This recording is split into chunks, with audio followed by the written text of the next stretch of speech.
അപ്പോൾ ഈ സംഭവം എന്താണെന്ന് വെച്ചാൽ കുറച്ച് ചോക്ലേറ്റ്സ് കണ്ടപ്പോൾ ഞങ്ങൾ അങ്ങോട്ടും ഇങ്ങോട്ടും കുറച്ച് ഇടി പിടിക്കുവാണ് കേട്ടോ. ഇടി പിടിക്കുന്നത് നമ്മുടെ ഡയറി മിൽക്കിന് വേണ്ടിയാണ്. ഡയറി മിൽക്ക് ഈക്വലായിട്ട് കട്ട് ചെയ്യാൻ വേണ്ടിയാണ്. പിന്നെ നിങ്ങൾക്ക് ഇങ്ങനെയുള്ള ചോക്ലേറ്റ്സ് ഒക്കെ ഇഷ്ടമാണെങ്കിൽ നിങ്ങൾ കമൻറ്റ് ചെയ്യണേ. ഞങ്ങൾ ഒരുപാട് ചോക്ലേറ്റ്സ് ഒന്നും കഴിക്കില്ല, അത്യാവശ്യം ചോക്ലേറ്റ്സ് കഴിക്കുള്ളൂ കേട്ടോ. പിന്നെ ഇടയ്ക്കിങ്ങനെ കൂടുതലായിട്ട് കിട്ടുമ്പോൾ ഇത് ഗൾഫിൽ നിന്ന് കിട്ടിയ ഒരു ചോക്ലേറ്റ് ആയിരുന്നു കേട്ടോ കുറച്ച്. അപ്പോൾ ഇതിൽ സൗദൻ എന്ന് പറഞ്ഞൊരു സംഭവമുണ്ട്. ഈ ചോക്ലേറ്റ് നമ്മുടെ വേഫർ ഇൻസൈഡ് ചെയ്തിട്ട് മഞ്ച് പോലെ ഇരിക്കുന്ന ചോക്ലേറ്റ് കോട്ടിംഗ് ഉള്ളൊരു മിഠായി ആയിരുന്നു കേട്ടോ. സ്നിക്കേഴ്സിൻ്റെയൊക്കെ പോലത്തെ ഒരു ഫ്ലേവറാണ് അതിന് കേട്ടോ.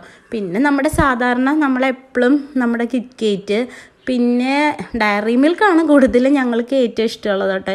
ഡയറി മിൽക്കിൻ്റെ ഫ്ലേവറാണ് വീട്ടിലെല്ലാവർക്കും ഇഷ്ടം കേട്ടോ. ബാക്കിയുള്ള മിഠായിയൊക്കെ കുറച്ചൊക്കെ കഴിക്കുള്ളേ.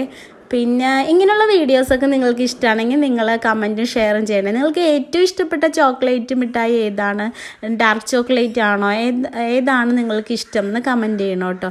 പിന്നെ ഒരു മിഠായി കൂടി ഉണ്ടായിരുന്നു കേട്ടോ, ഒരു അറേബ്യൻ പേരുള്ള ടഫ് ലക്കെന്നോ അങ്ങനെ എന്തോ ഉള്ളത്, ടോഫി ലക്കെന്നാണ് തോന്നുന്നത് കേട്ടോ.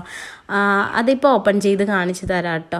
ഇത് നമ്മുടെ സാധാരണ കിറ്റ്കേറ്റ് നമുക്കറിയാമല്ലോ, എപ്പോഴും കാണുന്നതല്ലേ ഇതാണ് ഞങ്ങൾ പറഞ്ഞ ആ ടോഫ് ലക്ക് എന്ന് പറയുന്ന മിഠായി. ഇതും വലിയ ടേസ്റ്റൊന്നും ഇല്ല കേട്ടോ. ഇതിനേക്കാളൊക്കെ ടേസ്റ്റ് നമ്മുടെ ഡയറി മിൽക്കിന് തന്നെയാണ് കേട്ടോ. അപ്പോൾ നിങ്ങൾക്ക് ഏറ്റവും ഫേവറേറ്റായിട്ടുള്ള മിഠായി ഏതാണെന്ന് നിങ്ങൾ കമൻറ്റ് ചെയ്യും കേട്ടോ. പിന്നെ വീഡിയോ ഇഷ്ടമായാൽ ലൈക്കും ഷെയറൊക്കെ ചെയ്യണേ. എങ്ങനെയുള്ള വീഡിയോസാണ് നിങ്ങൾക്ക് ഇഷ്ടമുള്ളതെന്ന് കമൻറ്റ് ചെയ്താൽ ഞങ്ങൾ അങ്ങനെയുള്ള വീഡിയോസായിട്ടൊക്കെ വരാം കേട്ടോ. പിന്നെ എല്ലാവർക്കും ഒരു ബിഗ് താങ്ക്സ് ഉണ്ട്. പിന്നെ ഇതാണ് ഞങ്ങൾ പറഞ്ഞ ആ മിഠായി. ഇതും ഡയറി മിൽക്കൊക്കെ പോലെ, പക്ഷേ ഇതിനുള്ളിൽ അത്ര വലിയ ചോക്ലേറ്റ് ഫ്ലേവർ അല്ലായിരുന്നു കേട്ടോ.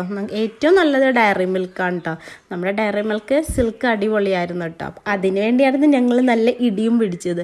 അപ്പോൾ എല്ലാം കൂടെ ഞങ്ങൾ ആ ഫ്ലോറിലേക്കും, നമ്മുടെ കിച്ചണിൻ്റെ ടോപ്പാണ് അവിടെയാണ് വെച്ചത് കേട്ടോ. ക്ലീൻ ചെയ്ത സ്ഥലമാണ്. എന്നിട്ട് പിന്നെ ഞങ്ങൾ അതെടുത്ത് കുറച്ചേ കഴിച്ചുള്ളൂ, ബാക്കി ഫ്രിഡ്ജിലേക്ക് വെച്ചിട്ടോ.